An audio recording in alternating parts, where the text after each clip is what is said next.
Hi everybody, Miss Melody here at the King Public Library, here to bring you another summer learning program. And our program today will be our last installment of Backyard Habitats, which is beneficial perennial gardens. So I have everything I need here. I have my potting soil, I chose my seeds, I chose a wildflower blend to attract birds and butterflies. So this is going to have some of your seedy perennials in it. So it's going to have some poppies and some cosmos and black-eyed Susans. It also has flowers in it that will attract butterflies, which are our pollinators. So they come in and get the pollen and carry them out to other flowers to get the pollination process going and more flowers for us.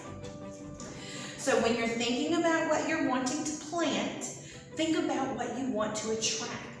If, like I said, if you want to attract birds, you're going to go for seedy flowers, which is your sunflowers and your black-eyed Susans and your coneflowers. They all have lots of seeds, and that's what birds want. And if you pick syrupy perennials like yarrow and butterfly bushes and bee balm and lavender, those will attract your pollinators, which are your butterflies and your bees. So they come in and get the pollen and carry it out to other flowers to get the pollination process going. So what we're going to do today, if you've come by and gotten your kit, you have all of this material in it. You have 3 cups. You will have 3 popsicle sticks, you will have some seed, and you will have a bag of dirt. So I went a little bit further on mine. I got me a tray, got it at Walmart at $1, not that much, because I know this is gonna be in the house, at my house. You can do yours outside. You can always have you a little, a seeding bed outside where you store your seeds in a big bed instead of in a cup. But since I live in a little house and I don't have much of a area for another bed in my yard, I went and got me a tray. So I've got me some cute little rocks in here just to kind of hold it still. So what you're gonna do to prep your cup. All right, so let's prep our cup. So these cups are just styrofoam cups, and I just have a nice pointy pencil. And I am just putting about 4 holes in the bottom. You just want the water to be able to flow through. You don't want the water to build up in there because then your seeds will just get all rotten, and you don't want that. So do it on all 3 of your cups. Yep, just a little 4 or 5 holes there, just like that. Once you've got your cup prepped, get mom or dad or big brother or big sister. These popsicle sticks are for you to write the name of your flower on. So what I'm writing is bird and butterfly, so that I will know that this is my bird and butterfly wildflowers. All right, so now you got your cups. Go ahead and open up your big bag of dirt. Ooh, I love the way dirt smells. It smells so good and earthy.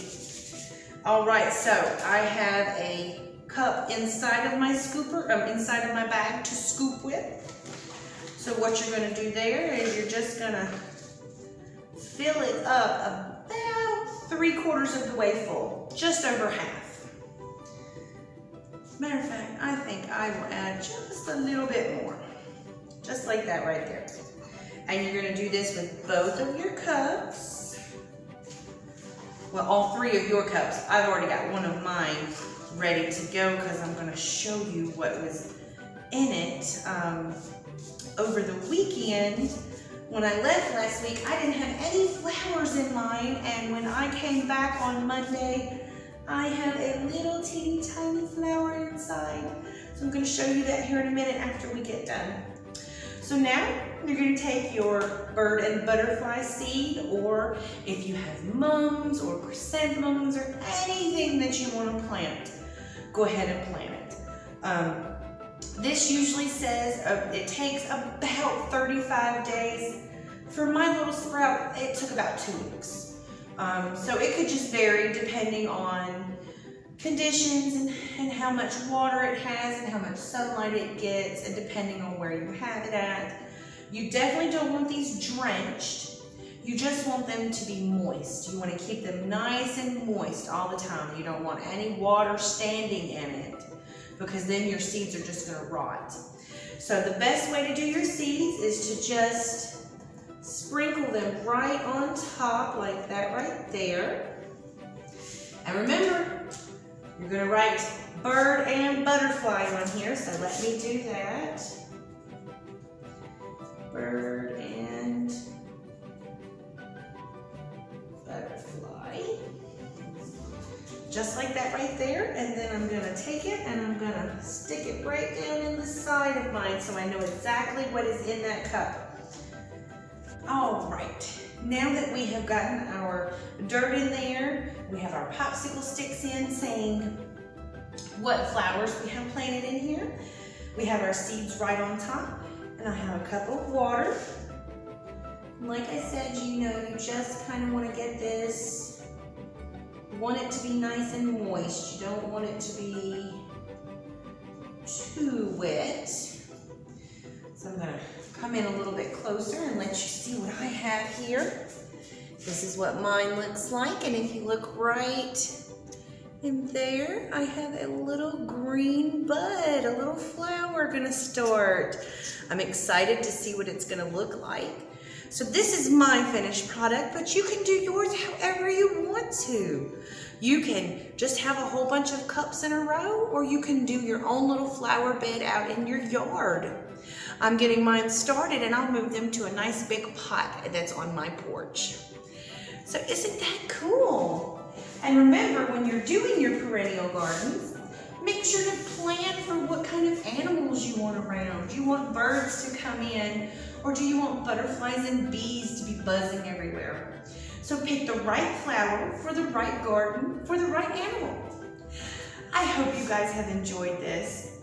And next week will be our last summer learning program, which really isn't going to be a program at all. We've put together a really neat little video to show you what happens when we leave the building. What do our stuffed animals do when we're not looking? So I hope you tune in for that next week, and I hope you guys have enjoyed this. See you next time. Bye, everybody.